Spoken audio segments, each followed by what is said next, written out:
What would we do without the Turks? This week, the world got its hopes up about a vaccine candidate that may just be the answer to so many of our problems.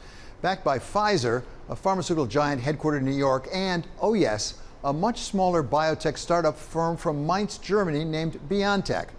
But it turns out there's a deeper collaboration here, one that may have a lesson for us all.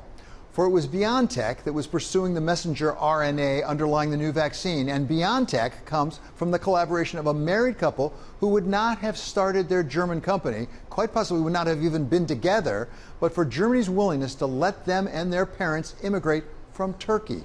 BioNTech's CEO, Ur Şahin, moved to Germany when he was just 4 years old, and his dad took a job in the Ford plant in Cologne. Mr. Şahin's wife and the chief medical officer of BioNTech, Özlem Türeci, was born in Germany after her parents also moved from Turkey. So, one of the brightest hopes for the world to overcome the coronavirus was the product of immigration. Immigration that Chancellor Angela Merkel permitted at great personal political cost, but without which we might never have had the vaccine candidate on which we are all so fixated now. But it doesn't end there.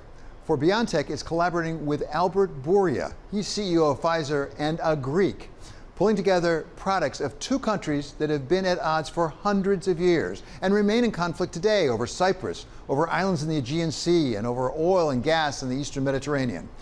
So, at a time when the world is looking for hope, we seem to have found it, at least for the moment, raising the bar for the rest of us to work together to overcome our challenges, whatever our differences. That does it for this episode of Wall Street Week. I'm David Westin. See you next week.